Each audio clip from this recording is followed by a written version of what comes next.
Crabs curry taste చాలా బావుంటుందండి. చాలామందికి కర్రీ ఇష్టమే కానీ, చేయడం కష్టమని, నాకు రాదు అని ఎక్కువ ఇంట్లో చేసుకోవడానికి ఆలోచిస్తారు.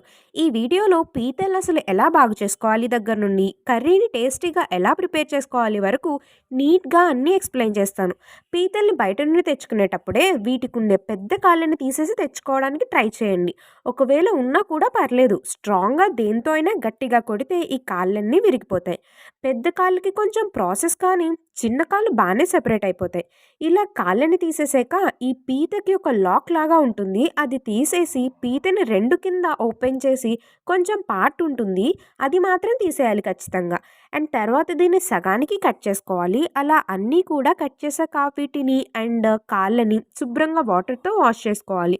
ఈ పెద్ద కాళ్ళు జనరల్‌గా అయితే కర్రీలో వేశాక తినేయొచ్చు. కానీ చిన్న పిల్లలు లేదంటే పెద్దవాళ్ళు తినడానికి ఏమైనా ఇబ్బంది పడతారు అనిపిస్తే వీటిని సెపరేట్‌గా వాటర్‌తో బాయిల్ చేయండి.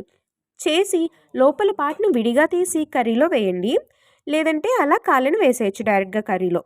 కర్రీ కోసం ఉల్లిపాయ, వెల్లుల్లి, ధనియాలు, జీలకర్ర మిక్సీ పట్టి పేస్ట్‌ని రెడీ చేసుకోవాలి. అలాగే చింతపండు రసం కూడా ప్రిపేర్ చేసుకొని ఉంచుకుందాం ఒక పక్కన. స్టవ్ వెలిగించి పాన్‌లో ఆయిల్ వేసి పచ్చిమిర్చిని యాడ్ చేయాలి. తర్వాత మిక్సీ పట్టిన పేస్ట్‌ని కూడా యాడ్ చేసి కాసేపు అలా మగ్గనివ్వాలి. ఇప్పుడు కట్ చేసిన పీతల్ని, కాళ్ళని అన్నిటిని వేసుకోవాలి. దాంట్లోనే రుచికి సరిపడా సాల్ట్ అండ్ కారాన్ని కూడా యాడ్ చేసుకోవాలి.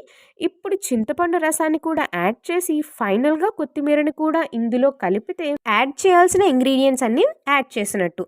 సో, ఇప్పుడు మూత పెట్టి కాసేపు అలానే మగ్గనిద్దాం.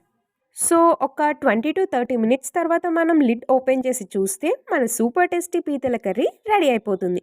ఒక్కసారి మీరు కూడా ట్రై చేసి ఎలా వచ్చిందో కామెంట్ చేయండి. అండ్ ఈ వీడియో నచ్చితే ఏం చేయాలో తెలుసు కదా! Please do like, share and subscribe. మనం మళ్ళీ కలుద్దాం. Bye bye.